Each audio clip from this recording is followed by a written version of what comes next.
Assalamualaikum warahmatullahi wabarakatuh. Hai adik-adik, balik lagi bareng Miss Sinta.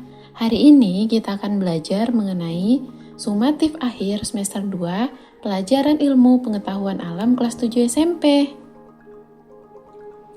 Sudah siap semua? Sekarang kita masuk soal yang pertama. Dugaan awal berdasarkan teori dan fakta yang ada dan masih memerlukan pembuktian untuk mendapatkan kebenaran. Hal tersebut merupakan salah satu bagian dari metode ilmiah, yaitu A. Observasi awal, B. Menyusun hipotesis, C. Rumusan masalah, D. Melakukan eksperimen. Nah, adik-adik, bagian A, B, C, D ini merupakan bagian dari metode ilmiah. Di sini kita akan fokus kepada kata kuncinya. Di sini disebutkan bahwa yang ditanyakan merupakan bagian di saat kita memiliki dugaan awal. Dugaan awal ini merupakan kata lain dari hipotesis. Jadi jawabannya adalah B, menyusun hipotesis.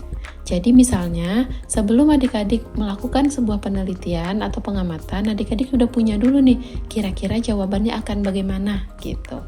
Itu merupakan hipotesisnya. 2. Pada tahap ini, peneliti mulai menyusun, melakukan kajian data, baik melalui data hasil pengamatan, angket, ataupun literatur. Tahap ini adalah tahap A. Observasi awal, B. Menyusun hipotesis, C. Rumusan masalah, dan D. Melakukan eksperimen.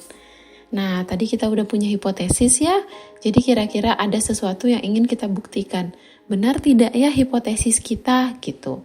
Nah, pada tahap ini katanya, kita udah mulai nih melakukan penelitiannya, melakukan kajian data, menyusunnya. Jadi data ini tidak harus benar-benar kita lakukan, tapi bisa juga melalui angket ataupun literatur. Nah, tahapan ini berarti kita telah melakukan eksperimen.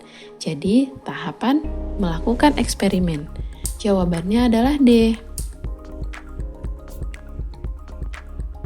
3. Massa, berat, jarak, waktu, dan volume merupakan besaran yang hanya memiliki nilai. Besaran ini dinamakan besaran. Nah, adik-adik, ada yang disebut dengan besaran skalar dan juga vektor. Kalau untuk yang skalar, dia hanya ada nilainya. Misalnya, panjang dari meja ini adalah 2 meter. Jadi cuma ada nilainya aja sebesar 2 meter. Sedangkan kalau dia vektor, dia memiliki nilai dan arah. Misalnya 1 kilometer ke arah barat gitu, ada arahnya. Nah, itu merupakan besaran vektor. Di sini dia bilang kan massa, berat, jarak, waktu, volume hanya memiliki nilai. Maka jawaban yang paling tepat adalah A, skalar. Nah, untuk pilihan C dan D, adik-adik masih ingat tidak? Apa bedanya ya besaran pokok dan turunan? Boleh jawab di kolom komentar. 4. Ciri-ciri makhluk hidup secara umum sebagai berikut. Kecuali A. Bernapas, B. Makan dan minum, C. Peka terhadap rangsang, D. Semua jawaban salah. Nah, di sini dia bilang kan ciri-ciri makhluk hidup kecuali. Berarti dia tanya yang salahnya mana, yang bukan ciri-ciri makhluk hidup.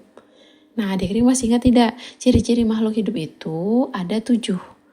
Bernapas, adik-adik bernapas kan? Membutuhkan makanan dan minuman, tumbuh dan berkembang biak atau reproduksi, peka terhadap rangsang atau iritabilitas, dan juga menyesuaikan diri dengan lingkungan atau adaptasi.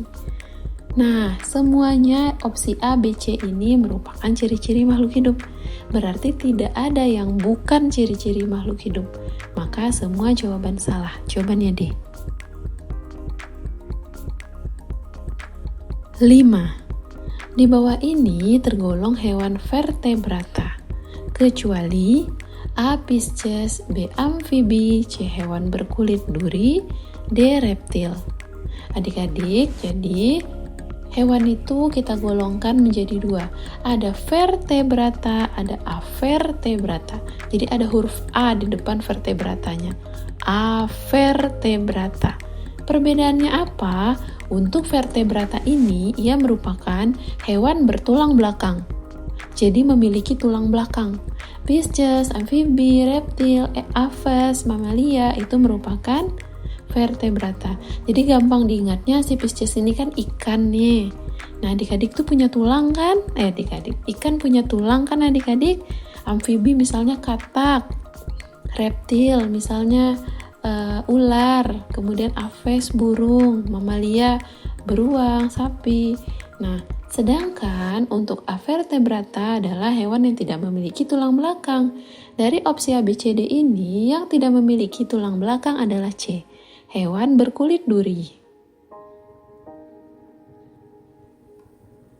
6. Selaput yang melingkupi seluruh isi sel yang terdiri dari senyawa kimia untuk melindungi bagian sel disebut A. Mitokondria, B. Inti sel, C. Sitoplasma, D. Membran plasma.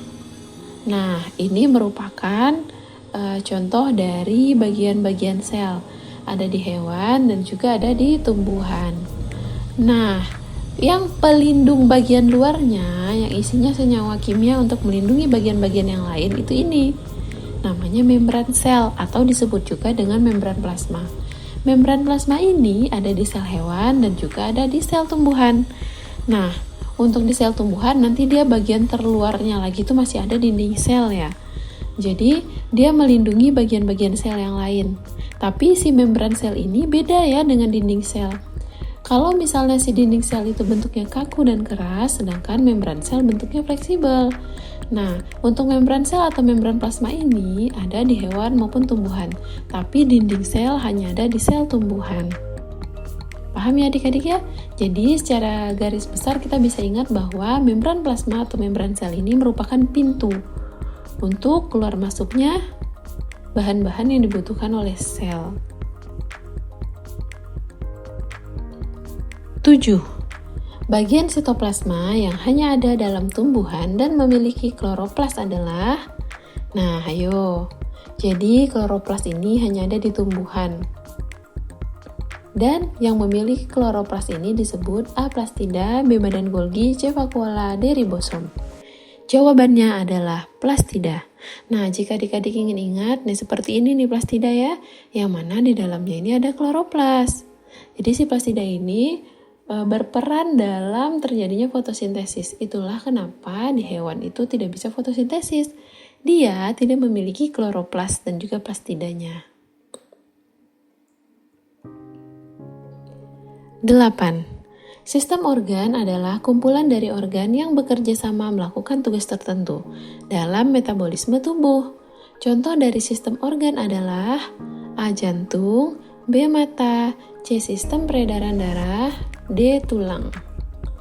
Nah, di sini jawabannya adalah sistem peredaran darah ya, karena jantung dan mata itu merupakan organ. Ketika organ saling bekerja sama, mereka akan membentuk sistem organ. Jadi kerjasama antar organ ini yang dia tanya. Nah, di sini pilihannya adalah sistem peredaran darah. Jadi bisa sistem peredaran darah, sistem pernafasan, juga bisa sistem pencernaan, itu merupakan sistem organ karena melibatkan lebih dari satu organ. 9. Ekosistem terbesar adalah ekosistem di seluruh permukaan bumi yang disebut A. biosfer, B. biosir, C. biologi, D. komunitas. Nah, adik-adik masih ingat tidak? Dalam tingkatan kehidupan, kita telah diajarkan dari bagian terkecil hingga bagian terbesar atau tingkatan tertinggi. Yang paling kecil, atom. Perkumpulan atom membentuk molekul. Perkumpulan molekul membentuk organel sel, kemudian membentuk sel, jaringan, organ. Tadi kita udah bahas, organ dan organ akan membentuk sistem organ. Kerjasama antara sistem organ akan membentuk organisme. Manusia adalah organisme. Kemudian kumpulan banyak organisme yang sama kita sebut populasi. Nanti di luar populasi lagi akan ada ekosistem, bioma, dan yang terbesar adalah biosfer. Maka di sini jawaban yang paling tepat adalah A, biosfer. 10. Beberapa rantai makanan akan bergabung membentuk A. ekosistem, B. jaring-jaring makanan, C. populasi, D. organisme. Nah, jadi rantai makanan itu kan hubungan makan dan dimakan ya. Ketika rantai makanan ini bergabung, maka akan terbentuk sebuah jaring-jaring. Maka kita sebut dia jaring-jaring makanan. Di sini nih kan gabungan dari beberapa rantai makanan nih. Yang mulai bisa kita lihat nih, ternyata laba-laba itu dimakan oleh burung gitu. Kemudian si burung ini ternyata selain makan laba-laba, dia juga makan ulat, dia juga makan serangga. Jadi ada banyak gabungan dari rantai makanan di dalamnya. 11. Tempat makhluk hidup melakukan aktivitas dinamakan A. ekosistem, B. populasi, C. habitat, D. komunitas. Nah, kalau tempatnya itu namanya habitat ya. 12. Faktor penyebab pencemaran air salah satunya limbah anorganik berupa A. limbah industri, B. limbah kayu, C. pupuk organik, D. pupuk buatan. Limbah yang anorganik ini merupakan limbah yang sudah tidak dipakai lagi dan sulit terurai. Di opsinya ada limbah industri, kayu, pupuk organik, dan juga pupuk buatan. Nah, sebenarnya di sini limbah industri, yang dimaksud dengan limbah industri itu ada dua ya. Bisa jadi organik, bisa juga anorganik. Tapi karena kita melihat ada opsi D, yang mana opsi D merupakan pupuk buatan. Pupuk buatan itu sudah pasti anorganik. Maka kita pilih jawabannya D.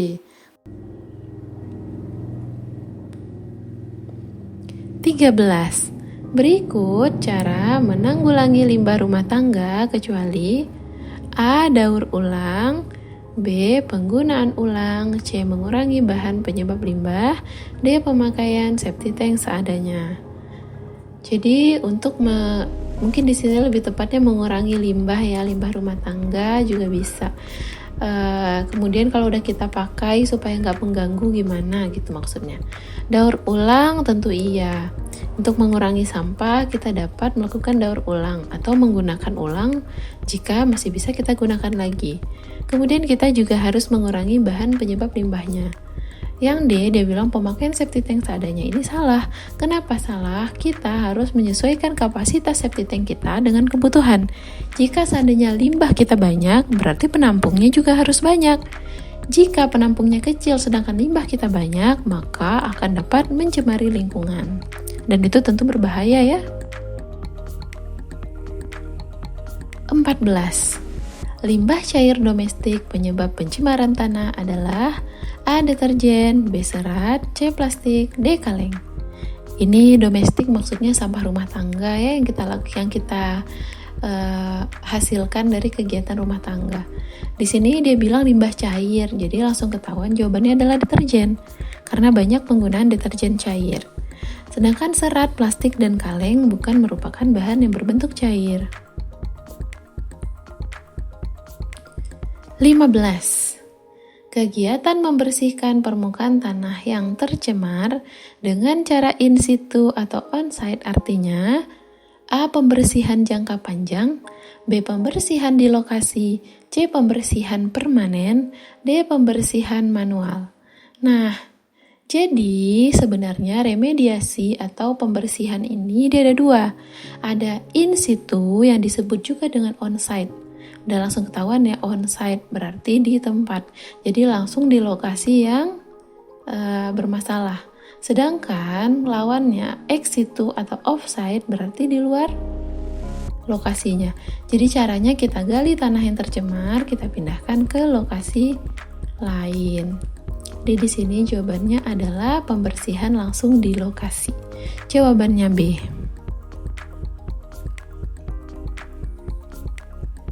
16. Termometer untuk mendiagnosis penyakit umumnya berisi alkohol atau air raksa. Adalah termometer A. suhu, B. klinis, C. ruangan, D. digital. Jawabannya adalah termometer klinis. Termometer klinis ini disebut juga dengan termometer badan. Nah, termometer ini kita gunakan untuk mengukur suhu badan pasien. Jadi, jika misalnya suhu badannya panas, kita bisa mendiagnosis bahwa terjadi penyakit di dalam tubuhnya. 17. Titik didih pada termometer Kelvin adalah, jadi termometer ini banyak ya, suhunya bisa Celsius, Fahrenheit, Kelvin, Reaumur, Rankine, itu lumayan banyak. Nah, di sini setiap termometer ini memiliki titik didih dan juga titik beku yang berbeda. Untuk yang kita gunakan biasanya kan termometer Celsius. Jadi dia akan membeku pada suhu 0 derajat Celsius dan juga akan mendidih pada 100 derajat Celsius. Nah, pertanyaannya adalah termometer Kelvin. Untuk termometer Kelvin ini kita lihat bahwa ternyata titik didihnya adalah 373.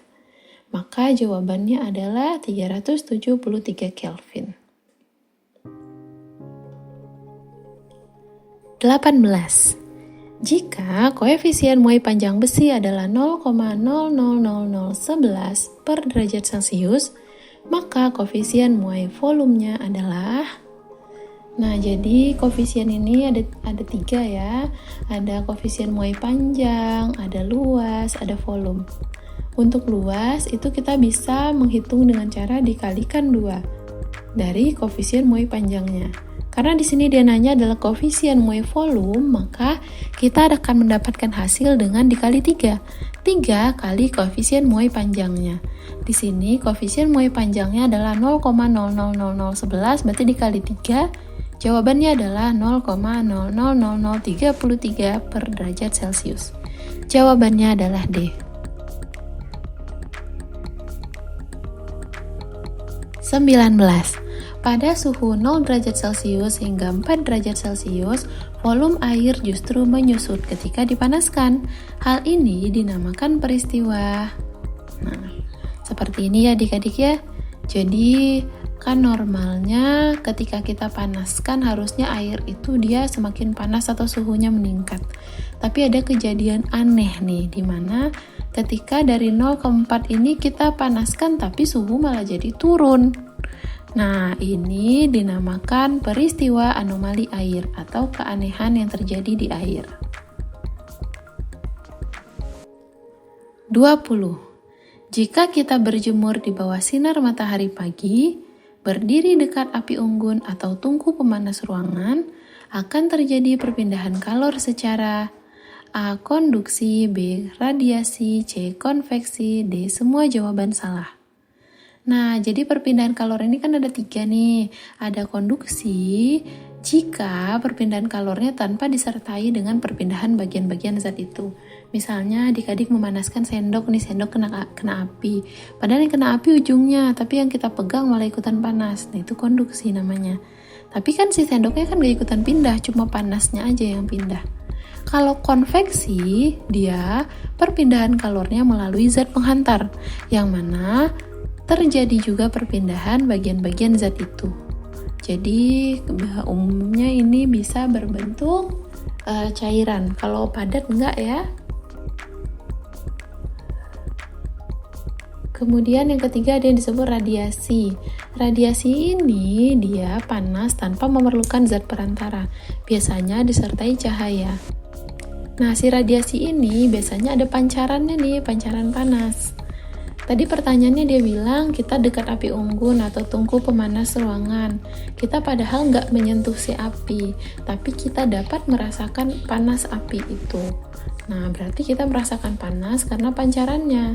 Jawabannya adalah B, radiasi. Nah, adik-adik, kita baru saja mengerjakan 20 soal sumatif akhir semester 2, kelas 7 pelajaran IPA. Terima kasih ya telah belajar bareng Miss Sinta. Sampai jumpa lagi di bagian 2 untuk soal nomor 21 sampai 40. Bye adik-adik.